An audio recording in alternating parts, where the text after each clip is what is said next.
You're listening to Voices of School Success, an inside look at progress and problems in Hamilton County school reform.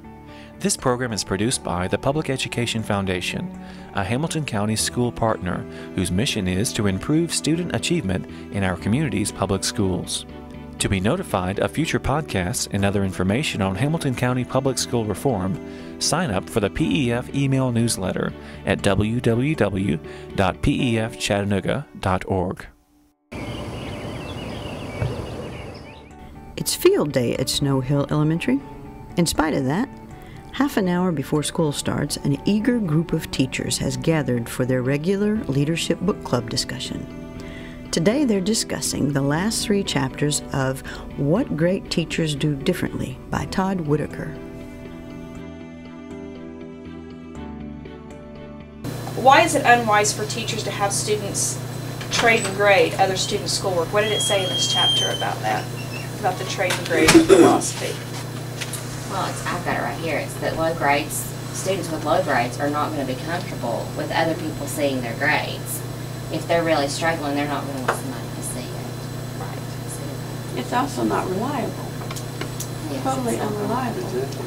A leadership book club is a time for teachers to get together and discuss a book, cutting edge, practice classroom strategies, or for example of what we're doing now is looking at classroom practices, what great teachers do that makes their classroom successful. And another piece of that too, just going to the instructional side of it, is if we're trading and grading and we're just calling out grades and recording grades in a grade book and putting papers in our folders to go home, on the instructional side, the teacher may never see that paper to see what specifically they got wrong. Well, the first time I saw a leadership book club was in Boston about 5-6 years ago, and I saw a group of teachers sitting together and discussing a professional book, and it was very exciting. And so then when Ms. Thorne came to our school, she started one for our faculty, and then this morning we are doing What Great Teachers Do Differently. And so it was my first time, and it has been a wonderful experience learning and talking with the other teachers and educators in our building. I really see the teachers getting excited. I'll pass them in the hallway and they'll say something to me about something they read in a chapter, or they'll stop by my office later on in the day and talk about how they felt the conversation in the morning was really beneficial. The book club has helped me in the classroom as far as taking a step back and reevaluating what I do, and when I start to approach a situation.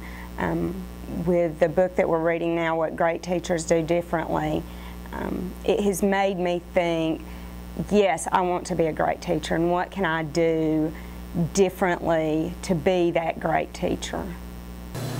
I liked where it said to treat everybody as if they were good, because I found out with my students that misbehave, and you have already heard it from the teacher of the year before that, oh, you're getting so-and-so.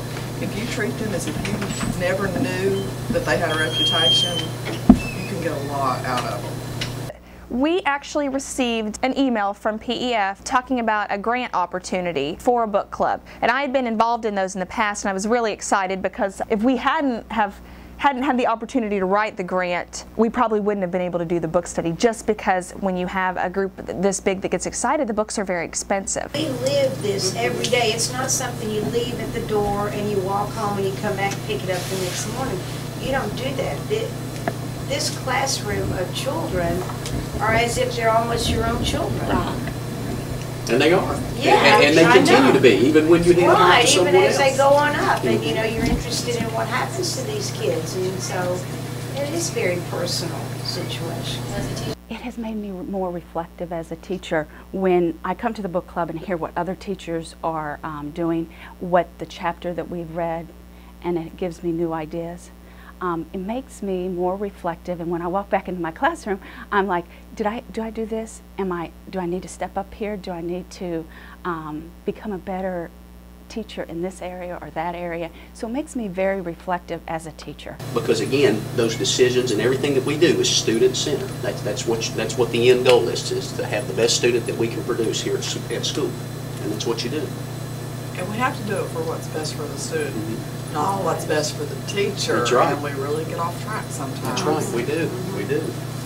programs. I have loved being in a book club. It was just a great experience all the way around. There's nothing better than to sit down and talk with another group of teachers about what we do every day. If you ever have the opportunity to join a book club, join one. It's a wonderful way to grow as an educator. We hope you enjoyed this PEF podcast of Voices of School Success. To be notified of future podcasts and other information on Hamilton County Public School reform, sign up for the PEF email newsletter at www.pefchattanooga.org.